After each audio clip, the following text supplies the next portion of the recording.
One of these men is a highly respected New York attorney, Lucas A. Ferrara. The other is a self-proclaimed man of the people, known as Mert Roberts. Their aim is to discuss the hottest issues impacting our city, state, and nation. Fasten your seatbelts. Shake It Off with Mert and Lucas, live, starts now on AM 970. The Answer.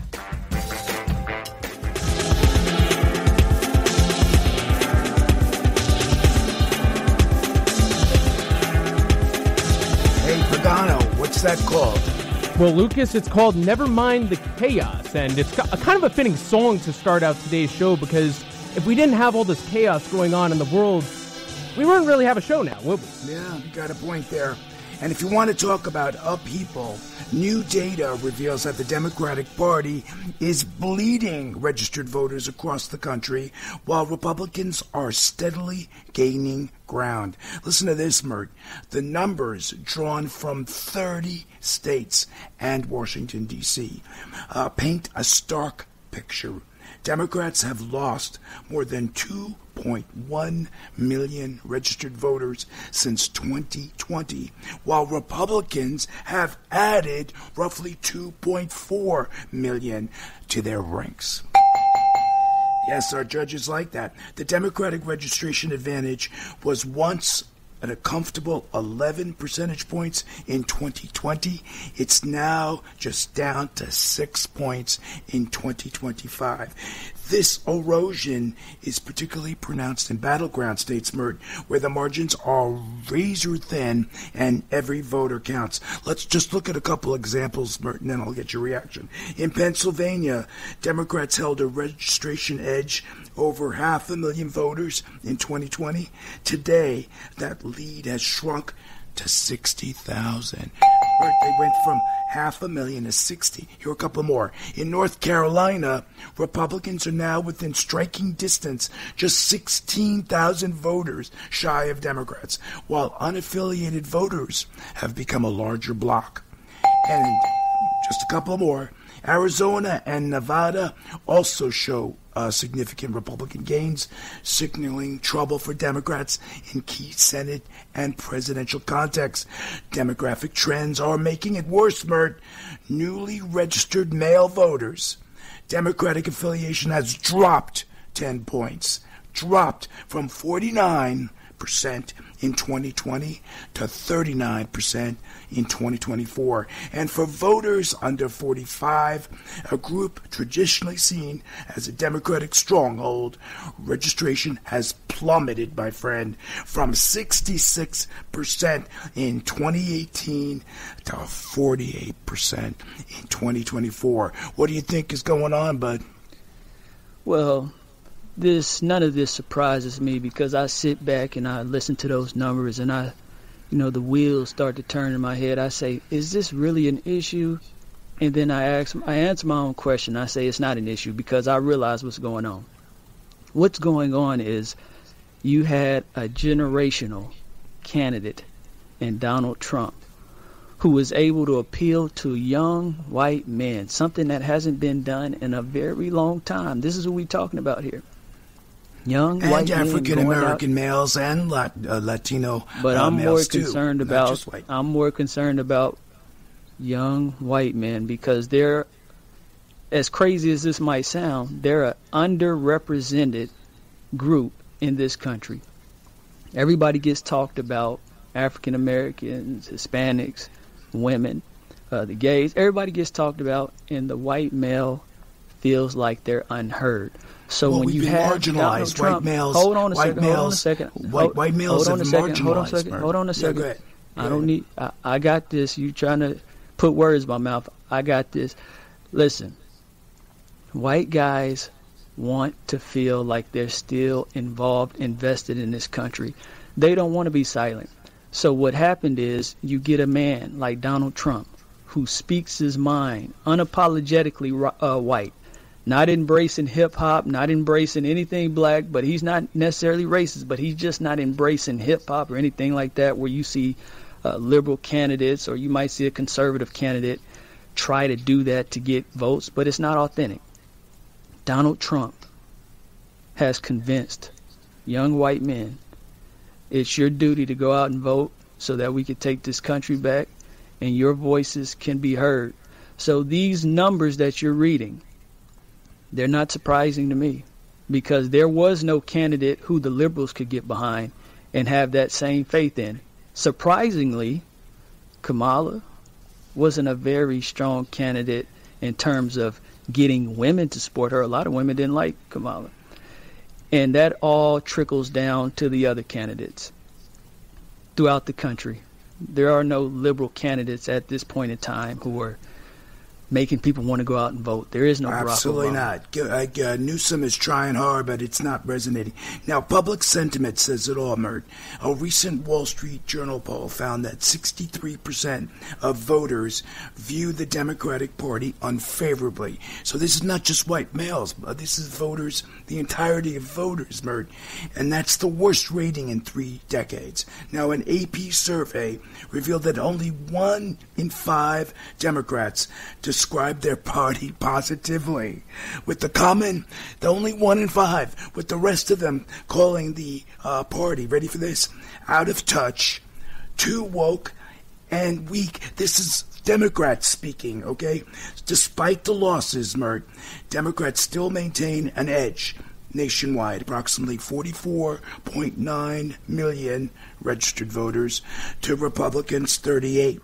See, but where the trick is are the 39 million independent voters.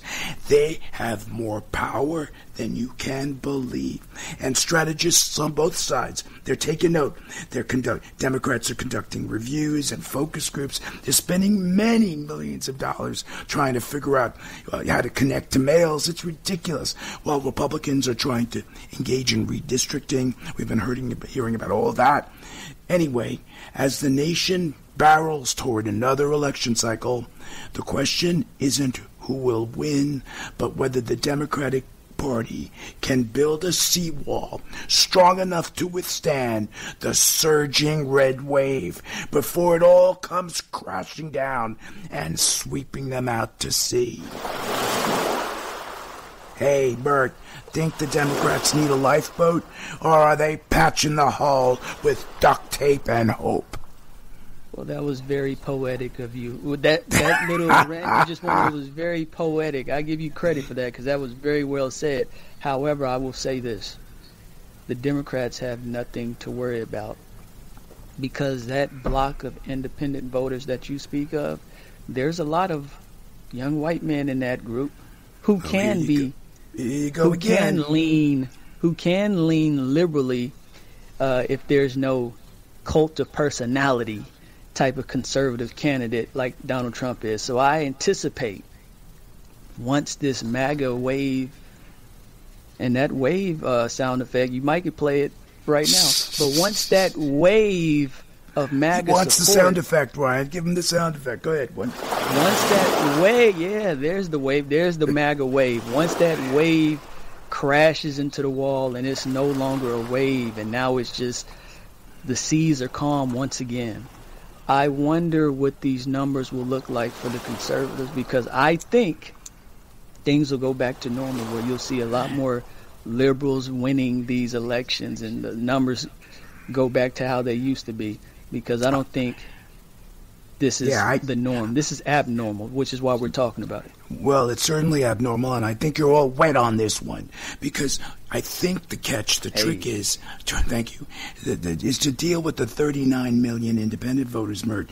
They've got to find a way, and part of the problem for Dems is their messaging. A few of their major players, major Democrats, have said it all starts with branding and language. Look at this. Your friend a few months back, Jasmine Crockett, she's a congresswoman from Texas. She criticized Bernie Sanders and Alexandria Ocasio-Cortez, AOC, for their fighting oligarchy tour. You remember that, Mert? And I think Crockett is onto something. She has said that that the tour made people think, oh, it's about them, right, instead of the team. And I think she got it right, Mert, don't you? Are Bernie and OCA team players or just plain narcissists out for themselves, because it wasn't about the party necessarily. So I think Crockett is on a point there, don't you?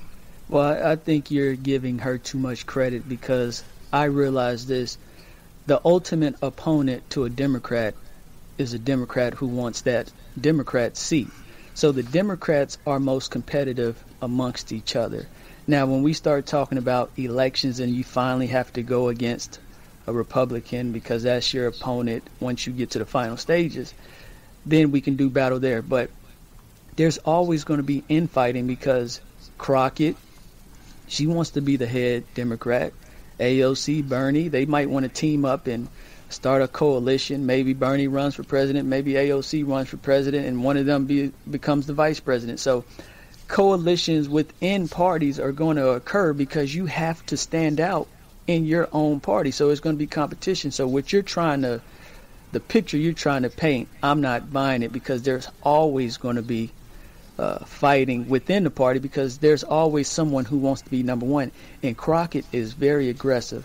She's coming out not necessarily with facts and statistics, and she's coming out with personality. She's taken the example that Donald Trump has thrown out there, and she's trying to apply it herself. So that fighting you're talking about, it's not surprising. It's actually healthy, because it builds a stronger party if you compete and go up against each other and make each other stronger, so that when it finally comes time to go up against some Republicans, that's easy. Well, look, the show, this oligarchy tour, sure helped them raise a lot of money, Mert. According to public reports, OAC, she yielded $9.6 million in first quarter contributions, more than double the $4.4 million that she scored back in 2020. Sanders, get this, Mert, on the tour raised $11.5 million. So their show is generating cash. But in my opinion, Mert, I don't think it's helping the Democratic Party one bit. It's just, yep, the judges agree. And I think part of the problem, to stay on track here, is the messaging. One prominent Democrat, Alyssa Slotkin, she's from Michigan. She said that they're using language that most people don't understand. The term oligarchy, she said, doesn't resonate with voters. We should be saying we oppose kings, not oligarchs. And, of course, Bernie Sanders went on Meet the Press and said she doesn't know what she's talking about. But you know what? The surveys show that Bernie is wrong. They surveyed, I'm going to get your reaction to this, ready? A survey of 1,000 voters conducted by Data for Progress in March of 2025 found that only 36% of respondents said they could explain what an oligarchy means. Mert, only 36%. So who are Bernie and AOC talking to? Good. You're good. You know what? You're good at crafting a narrative and trying to point out all this infighting. But it's true. These are facts and figures, Mert. I didn't make them up. I understand that. Trust me, I understand. I'm not accusing you of making stuff up, but I would just be interested if we also did another poll where we went and asked how many conservatives actually understood what a tariff actually was. The numbers...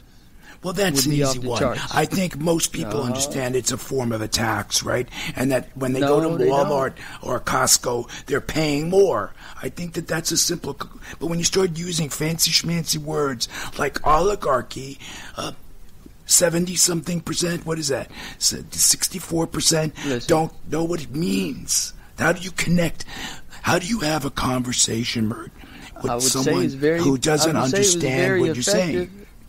I think you're characterizing it incorrectly. I mean, if they made millions and millions of dollars, you said $11 million for one of these people. Yeah, if they made that. Yeah, go ahead. No, they did make the cash, but that doesn't mean it's helping the party any. As Crockett observed, And it doesn't mean they're connecting with voters either.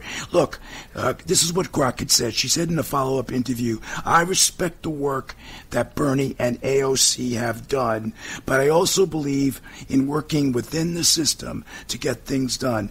We can't afford to alienate voters who don't identify with the far left.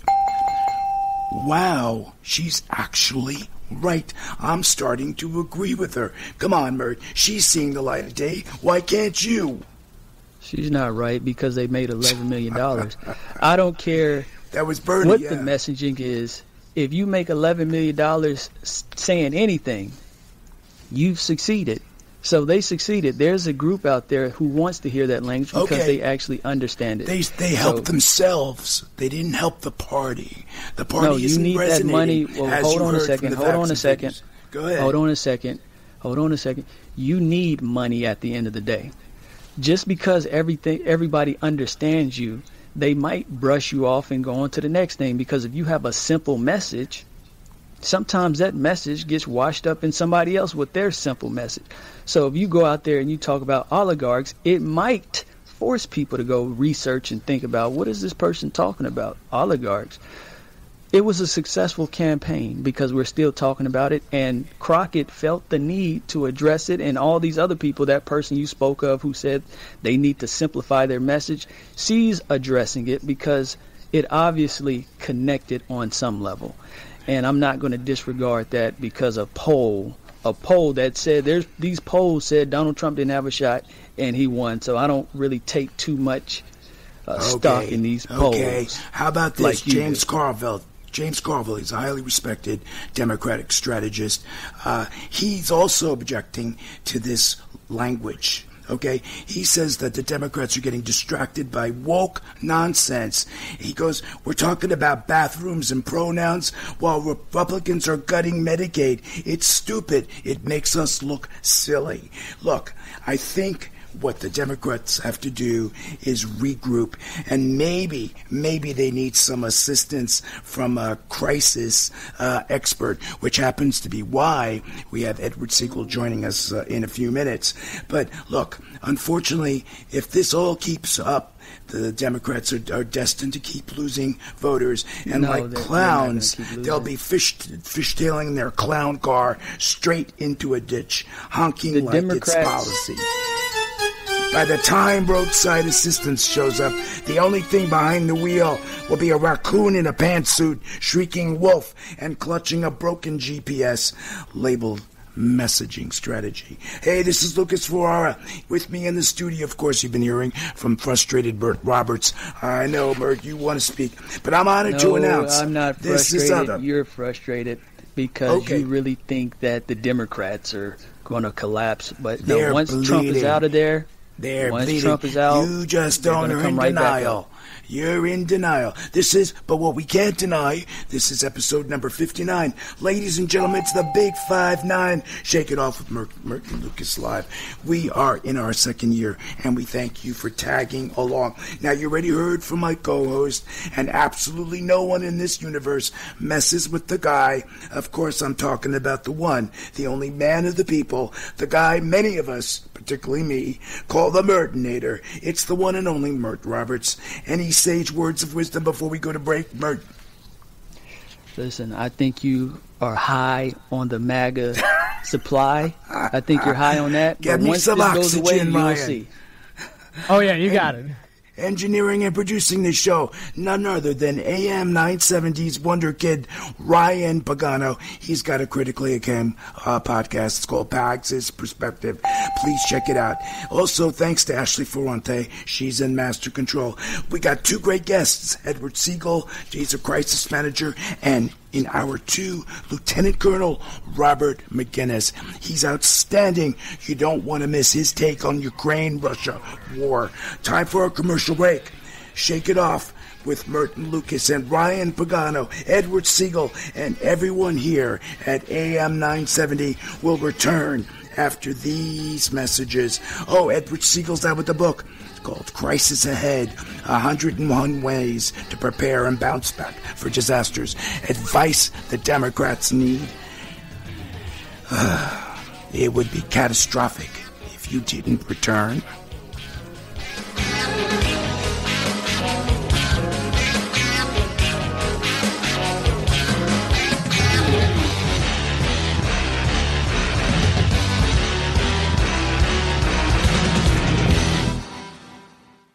Nearly half the world still lacks reliable electricity. The Rockefeller Foundation calls them energy poor. Thanks to fossil fuels, billions are rising out of poverty, powering irrigation, transportation, and clean water systems. Energy access is transforming lives. Now that all is at risk, artificial intelligence is exploding and it's hungry. Training a single AI model uses as much electricity as 100 homes in a year. With energy demand surging, the global poor face new competition for power. And while China adds a new coal plant every week to stay ahead, the U.S. spent years under Democrats' green agenda policies that would leave the energy poor in the dark forever. I'm Lucas Ferrara, and you need to know the truth. Download the free report, 10 Energy Truths in the Age of AI. Facts every patriot must know at oilfacts.com. Get the facts, share them. That's oilfacts.com. Go now. That's OILFACTS.com. That's oilfacts.com. Brought to you by Prairie Operating Group, proudly producing American energy. Over the last 30 years, Newman Ferrara, a New York City law firm, has evolved into a national practice focused on real estate, commercial, litigation, civil rights, class actions, and other complex litigation,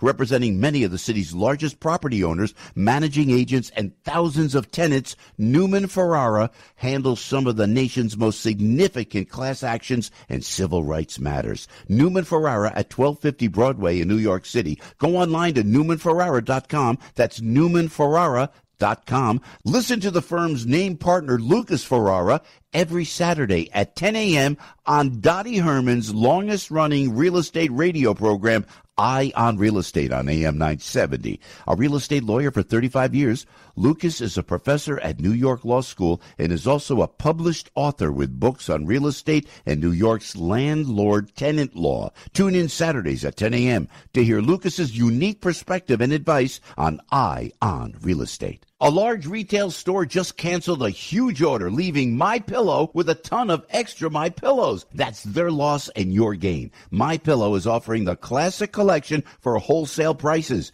Only $19.98 for a standard MyPillow. But it gets even better. For a limited time, they're going to offer their entire classic collection at wholesale prices. Get queen-size MyPillows for just $24.98. Upgrade to king size for only $29.98. Get the body pillows for $39.98. And multi-use MyPillows for only $12.98. Go to MyPillow.com, use the promo code JOEP, or call 800-651-0798 to take advantage of wholesale pricing and receive $100 in free digital gifts when your order is $75 or more. That's right, get the standard MyPillow for only $19.98. Go to MyPillow.com or call 800-651-0798. Use the promo code JOEP to get the standard MyPillow for only $19.98. Hi, it's Arthur Aidala here for Bay Ridge Honda, run by my family friend Rob Sabah. His sister Danielle is there. Her husband Billy is there as well.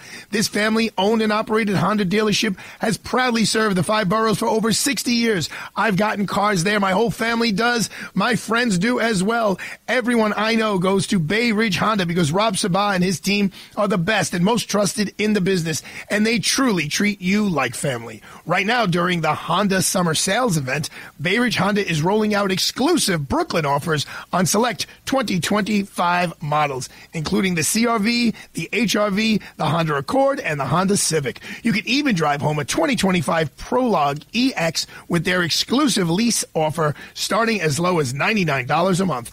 Don't wait. Stop by Bay Ridge Honda at 4th Avenue and 88th Street in Bay Ridge, Brooklyn, or visit BayRidgeHonda.com. From city streets to summer getaways, Bay Ridge Honda gets you there.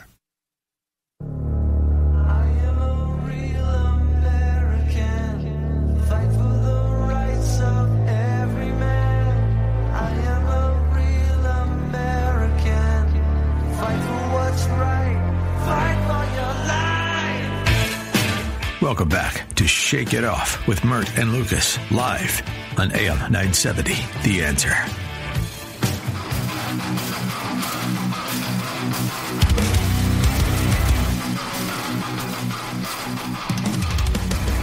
Hey, what's that called, Pagano? Oh, well, we got heck of a rock tune here, Catastrophe, which is kind of fitting given our next guest. It's by John Paul V.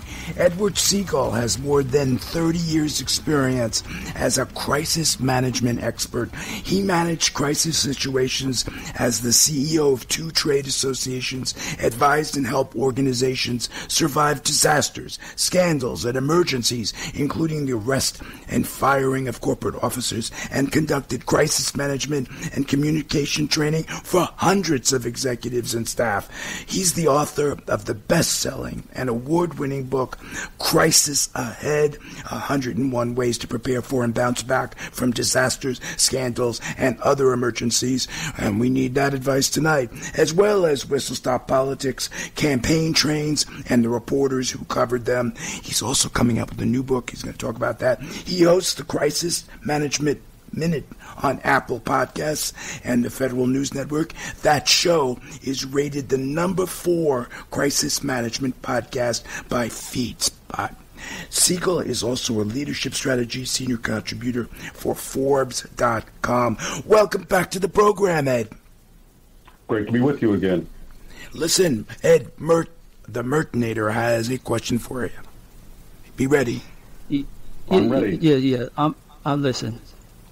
I'm very fascinated in the idea of crisis management because the way I look at it, are your solutions usually common sense? And it's because, and don't take this the wrong way, it's because it's somebody with a degree, some kind of prestige. Maybe you went to a good school who's telling them to do certain things that they take the advice when somebody's probably telling them, hey, you probably shouldn't be in a relationship with your assistant, that could blow up in your face.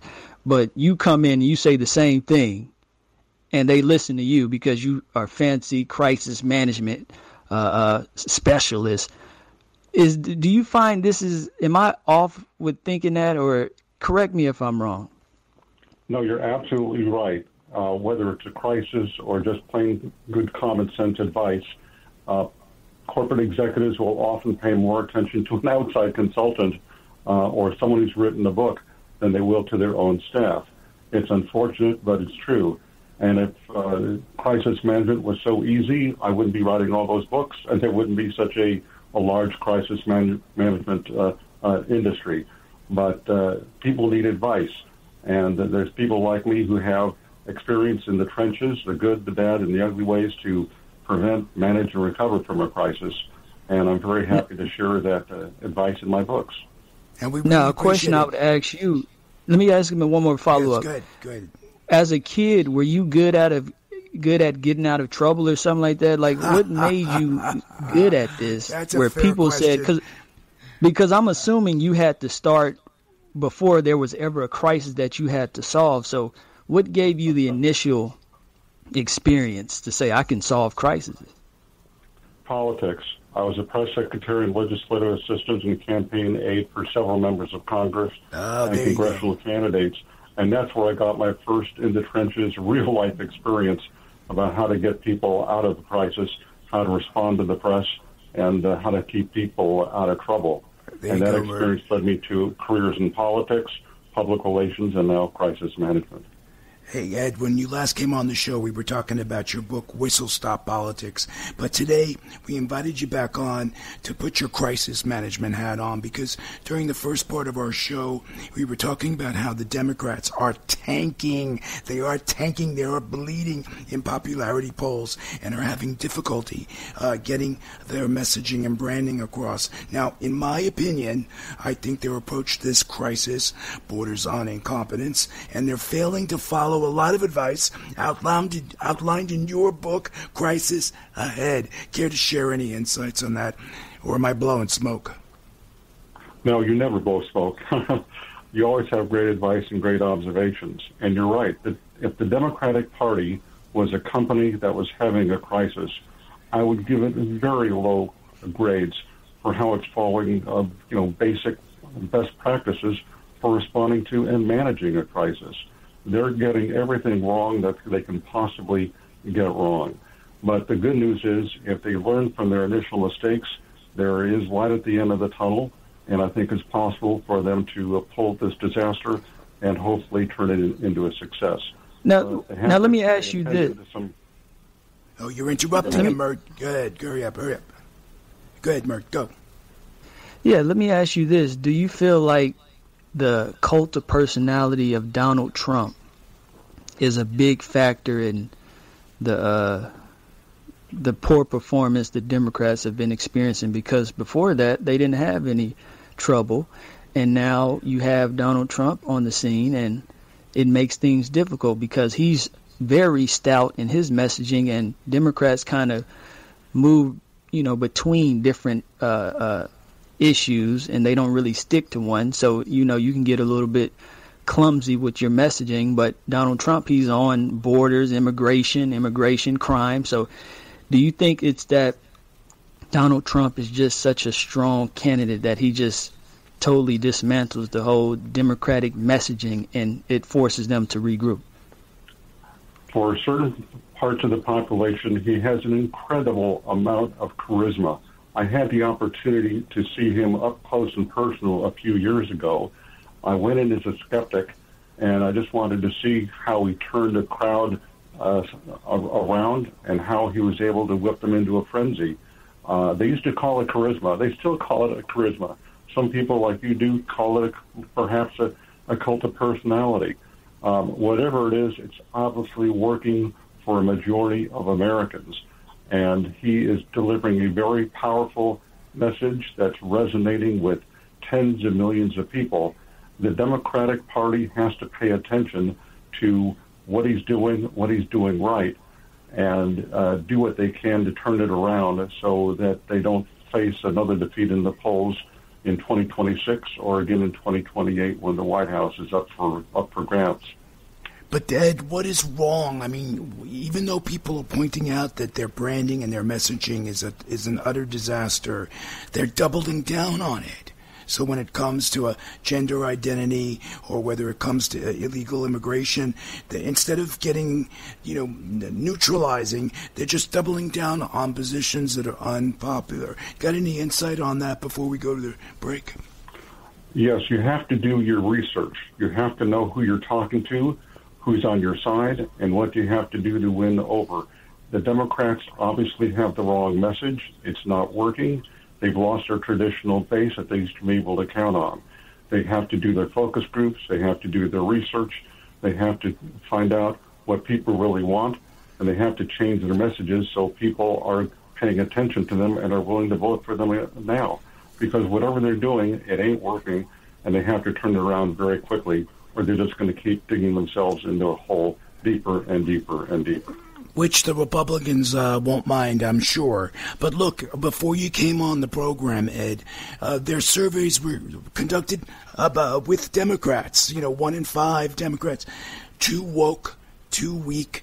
They already have the answer. It's just they're refusing to listen. And isn't that a problem when it comes to crisis management? Can you give us, we have like a minute, so can you, in a minute, give us a precept, a fundamental precept of crisis management? Denial is not a strategy. It never has been and it never will be. If the Democrats are denying the obvious, what's going to get people on their side, again, they're just digging themselves in a deeper hole. They need a plan. They need priorities.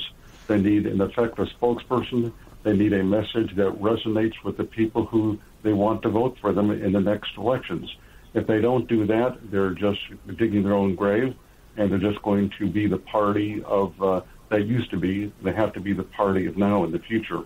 They have to get their act together and follow several of the basic concepts of crisis management that any company, any organization would follow to get out of a crisis. And we're gonna talk about those after the break, Ed, because we have to take a commercial break right now. So don't get worked up into a panic. When we return, Ed Segal will rejoin us. In the meantime, for more about Ed, check out his book on his website. All his books, Edward Segal, SEGEAL.com. You'll find his books on Amazon too. We'll be back right after these messages. Now, if you leave now, we'll have to declare a listener crisis. Don't make us do it. Stay tuned.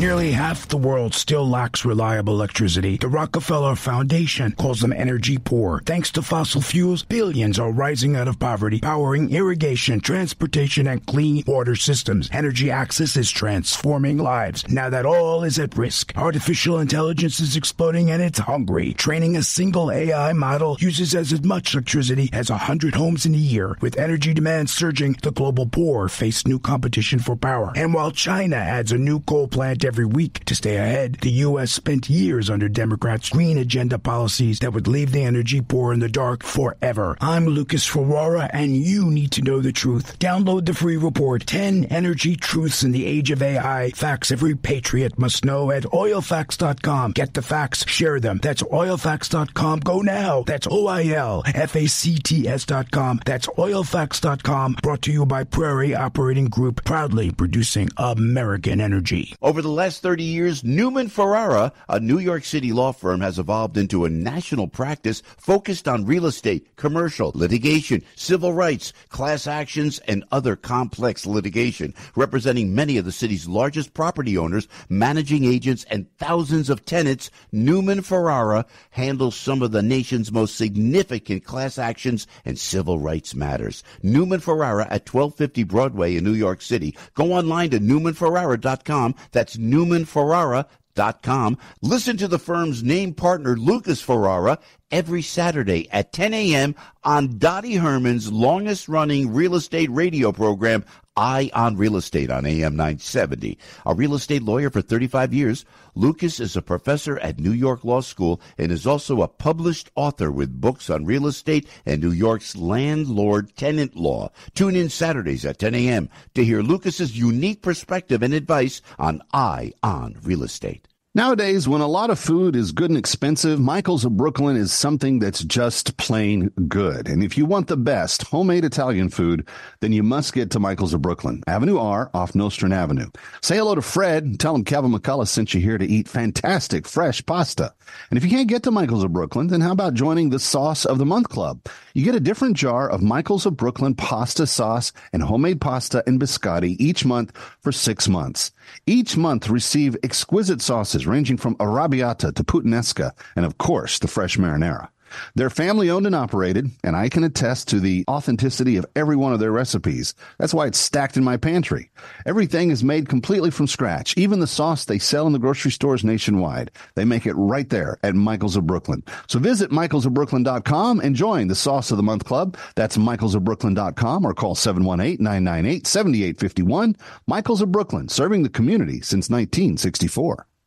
Unity Bank is dedicated to community-oriented banking and offers a full range of services, including business and personal accounts, business loans, and mortgages. Unity has locations throughout New Jersey and in Lehigh Valley, Pennsylvania, expanding its footprint to 21 retail locations. If you're a small business owner, you know how frustrating it is to be a nobody at the big banks. You should be banking at a community bank like Unity. You can have a personal relationship with the president and CEO, my good friend Jim Hughes. Jim asks that you call him directly at 908-713-4306. 908-713-4306. Or send an email to james.hughes, Hughes, at unitybank.com, and Jim will get right back to you. You can't get this type of service at the big banks. Visit unitybank.com. FDIC insured, equal opportunity employer, and equal housing lender. Unity Bank, growing with you.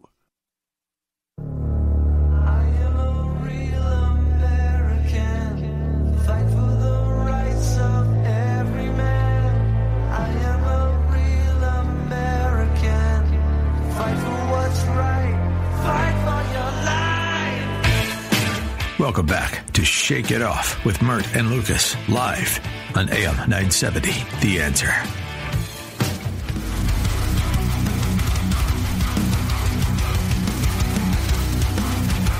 Phew. Crisis averted. We are back with Edward Segal, who's the principal of Edward Segal Communications. Among other things, he's a crisis management expert, public relations consultant. He's a journalist and former press secretary for members of Congress and political candidates. For more about Ed's best-selling and award-winning book, Crisis Ahead, visit his website, Edward, it's S-E-G-A-L, edwardsegal.com. You'll find his books on Amazon and wherever else books are sold. We'll also have links on our website, shakeitofflive.com. Now, Ed, before I yield the floor to Mert, who has a question for you, I hear you have another book that's out or coming out? Yes, on September 9th, my next book is called The Crisis Casebook, Lessons in Crisis from the World's Leading Brands. It takes a very close look at how well or sometimes how poorly companies such as Amazon, Apple, Boeing, General Mills, and others have prevented, managed, or recovered from a crisis. And wow, that sounds like an interesting read. So these are real studies. Yes, it's a continuing education on how people have a chance to read it when it comes out in early. Well, I'll look forward to it. You know what we should do, Ed? We should send a couple of dozen copies to the DNC. Mert, you had a follow-up or a question? Yeah, I had a follow-up because speaking of the DNC, you talked about, acting ignorant or, just not listening to advice is never a good solution. But is it ever a good solution to just wait out a storm? Because I think Donald Trump is the storm that the Democrats have to wait out. Is it possible that there's nothing the Democrats could do because this wave of Donald Trump influence is just so strong that no matter what messaging or whatever techniques they want to implement, they just don't have the candidates who are flamboyant, charismatic enough to effectively go toe-to-toe with Donald Trump. So isn't it sometimes effective just to wait out a phenomenon, a trend? No, the longer you wait to respond to a crisis, the worse things are going to get, and the harder it's going to be for you to pull out and dig yourself out of that hole. They need to find an effective spokesperson now. They need an effective plan now. They need a message now. They simply cannot wait to blow it over, or else it will become an obsolete party and no one is going to care about them. The Crisis Management Hall of Fame, or Hall of Shame, is filled with corporate examples of companies who thought they would never have a crisis or they would take their time in responding to it. And time is never on their side. They have to get their act together. They have to learn from their mistakes. They have to take action now, or it's just going to be too late. Well, speaking of companies, yes, go ahead. Well, just follow up. Speaking of companies, how do you think Target is doing? Because they've, decided to do away with their DEI programs, and they've been suffering in the news, or their stock has been suffering. Forget the news, their stock has been suffering. Do you view those as crises, and is it just enough for the CEO to resign? Is that enough, in your opinion? How would you advise Target if they called you in? The problem runs much deeper. The problem is they made a public commitment to DEI, and then they backed away from it. And that really turned a lot of people off. Companies or individuals that run away from their core principles that they used to embrace and say, oh, never mind, we don't believe that anymore. Their credibility is shot. They're losing the support of people. I write about this in my book. The Crockett Supply Company did the same thing. They embraced DEI and then they backed away from it. And I think that's a major mistake. And companies and individuals will usually pay the price and suffer if they back away from their commitments. So I think the problems with Target run a lot deeper than the CEO. Wow. You've profiled now over 700 crises in your book that you mentioned, the new one that's coming out in a week or so, The Crisis, or early September, The Crisis Casebook. Were there any stories that surprised you, or any mishaps in terms of how they were handled or mishandled? Can you tell us one or two? Come on, give us some gossip, Ed. Well, I think Elon Musk is a great example of what not to do and how to create a series of self-inflicted crises. From the moment he took over Twitter and changed it into X, he just tweeted out a lot of storms. He made irrational, wrong-headed decisions. He ran a good company, a good brand into the ground. And he's just a perennial case study for me on how to get it wrong and how to create a series of crises. But I do like to cover, good examples of people who do it right. The great singer Taylor Swift. She had a series of crisis situations. People died or fainted in one of her concerts. She stopped the concert and she got people help, so they wouldn't get sick or ill because of the heat. There was a problem with ticket prices and Ticketmasters. She made it clear that it wasn't her fault, and she explained what happened and why, and she came on the side of of her loyal fans. So I think there's good ways and bad ways of dealing with a crisis. Most of the companies I write about in my book, The Crisis Casebook, they got it wrong. But that's why I wrote the book.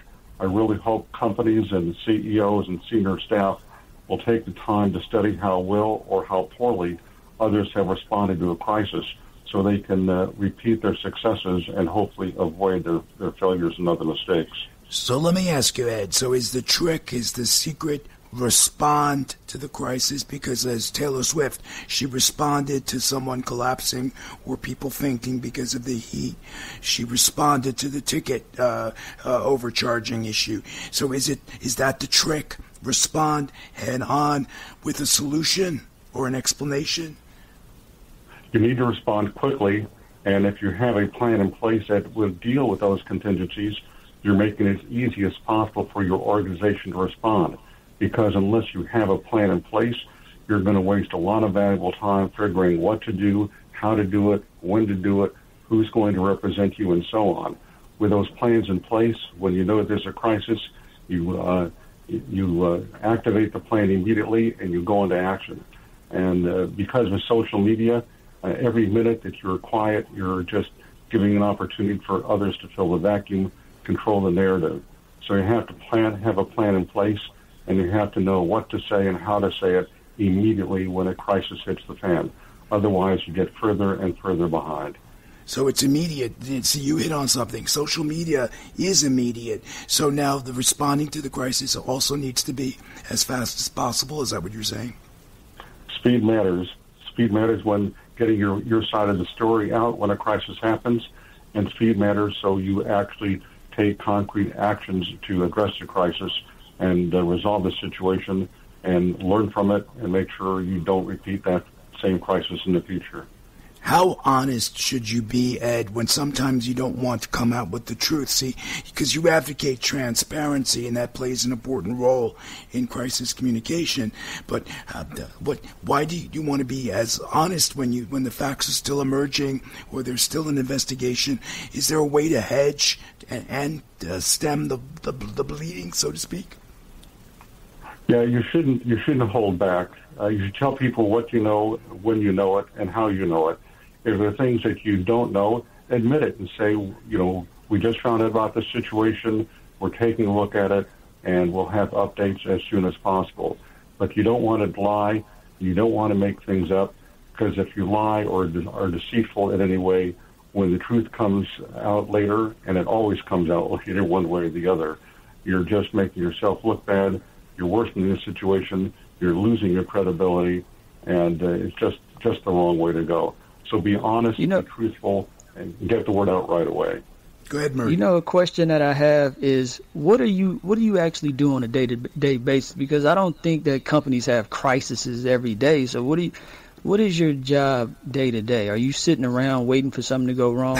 Is that what a crisis manager does? Because it sounds like a good job. I would actually want to talk to you and try to get a job in this field if that's what the job is. You're waiting around for something bad to go to.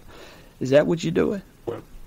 Well, I spend a lot of my time advising clients how to stay out of trouble, how to prevent them from having a crisis. And I also write on a very regular basis for Forbes.com, where I'm a leadership strategy senior contributor. And some days I have to prioritize which story I'm going to write about the company that got it wrong, that screwed up, or was a good example. So, but sorry, I was talking about. I'm talking about like when you're in your prime, you know, and you were just doing this on a day-to-day basis, not a podcaster, the article. I'm just talking about when you were just solely a crisis manager or specialist on a day-to-day basis. Were you waiting around, or like that's what I'm trying to ask you? What is the actual job when you're in it? I guess he wants to know how you get your business, Ed. How do people, how did it start for you? Well, I was a spokesman for several companies that got into trouble, so people would find out about me that way. I also do crisis management training, and sometimes I get clients through the seminars and workshops. I do a lot of writing. So you're not employed, you're not employed 365 days out the year by one company. You're a gun for hire. Now. I used to be as the CEO of 2 trade associations where crisis management was a part of my job, but it wasn't my full-time job. I've never had a job where it was my job 24/7, but it's always been an important component to make sure my employer or my client wasn't going to get into trouble. And there's a lot of behind-the-scenes work and homework they have to do to help make sure that there are no crisis triggers that might go off. So a lot of it is behind the scenes, and sometimes my job is as much preventing a crisis as managing one or trying to recover from one. Well, let me ask Ed, we have a few minutes. You speak about the 10 R's of crisis management and the 10 C's of crisis communication. Now, we only have a few minutes, but which of the two would you like to talk about? Which is more important? Which is seminal? I think the 10 R's are really, really critical. The 10 C's are about crisis communications. But since crisis management is the meat and potatoes of this conversation, let's take a look at that. The first R is risk. I identify the risk triggers that would cause a crisis for your company or organization. The next one is reduce. Take the steps that are necessary and to lessen the known risks. Then there's ready. Have a crisis plan in place and ready to implement when it is needed. Rehearse. Having a plan is one thing, but you have to test it and make sure it's going to work before there is a crisis. So rehearse the plan. Redundancies. Have backup and contingency plans, since one crisis management plan may not fit all possible crises that your organization may have. Research. Do your research about the crisis. The who, the what, the when, the where, the why, and the how. You need to know all the details as much as possible about the crisis. The other R is react. Know in advance what event's going to trigger a crisis and who has the authority to activate the plan. Number 8, reach out. Seek the advice and resource and skills you need if you don't have it in-house to address the crisis. Number 9, recover. Do what you can to recover, put the crisis behind you as soon as possible. And number 10, remember. Remember the good, the bad, and the ugly ways others have dealt with the crisis. Learn from their successes, learn from their mistakes, repeat their successes, and avoid their mistakes and failures. And that's where your books come in, Ed. Unfortunately, we've run out of time. For more about Ed and his great company and his award-winning books, visit edwardsegal.com. That's Edward, Segal.com. Again, his best-selling book is Crisis Ahead, and he's coming out with a new book in about a week or so, Crisis Casebook, which sounds fascinating. You'll find them on Amazon or wherever books are sold, and we'll have links on our website, ShakeItOffLive.com. Thank you, Ed. We have to have you back on because there's much more to talk about. When we come back, we'll be joined by Lieutenant Colonel Robert McGinnis. He's a former U.S. Army Airborne Ranger infantry officer who served in 4 infantry divisions across 3 continents, and he contributed to key Pentagon policies, including the original Don't Ask, Don't Tell directive. Ooh, he's a national security expert, author of over a dozen books, including, ready for this, Mert, Preparing for World War III, and he's a frequent commentator on Fox News. Can't wait to speak to him. So it's imperative you come back after the news at the top of the hour. Suffer through a few commercial messages, but Mert, Ryan, Kello, Lieutenant McGinnis, all of us will be here waiting for you. We know you want it. We know you want to shake it off with us. We know you do. Leaving us now would be a crisis of character. Be strong. Stay with us. The preceding hour of programming, sponsored by Shake It Off Live, LLC.